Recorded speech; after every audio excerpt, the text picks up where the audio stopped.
Cette manœuvre démontre à souhait les connaissances et les aptitudes acquises par ces élèves des eaux et forêts. 18 mois, c'est le temps mis par cette première cuvée du contingent spécial de l'École nationale des eaux et forêts de Denderesso pour se familiariser avec les notions qui devraient leur permettre de lutter efficacement contre le terrorisme et de protéger les ressources forestières du pays. Ce moment fut une période d'apprentissage intensif, marquée par des heures de cours théoriques, des exercices pratiques et des simulations d'intervention sur le terrain. Nous avons ensuite été reçus au groupement d'instruction des forces armées, où nous avons suivi une formation militaire rigoureuse qui nous a permis de renforcer notre discipline et notre sens du devoir. Nous avons enfin complété notre formation au Centre national d'entraînement commando de Pau, où nous avons été confrontés aux réalités de terrain en pratiquant des techniques de combat sous bois et des stratégies de gestion des crises en milieu forestier. Ces témoignages du porte-parole de la promotion rassurent plus d'un à cette cérémonie et surtout le Premier ministre pour qui le recrutement de cette première promotion du contingent spécial vise à répondre aux grands défis du moment. Le recrutement exceptionnel d'agents des eaux et forêts s'inscrit dans le cadre du pilier 1 du plan d'action pour la stabilisation et le développement, à savoir la lutte contre le terrorisme et la restauration de l'intégrité du territoire.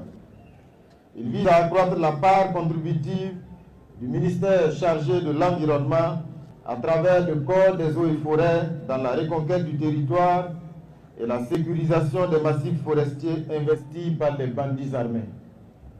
La cérémonie qui nous réunit ce matin consacre la fin de la formation de la première cohorte du contingent spécial des eaux et forêts d'un effectif de 1938 agents, une première dans l'histoire du corps des eaux et forêts depuis sa création en 1948.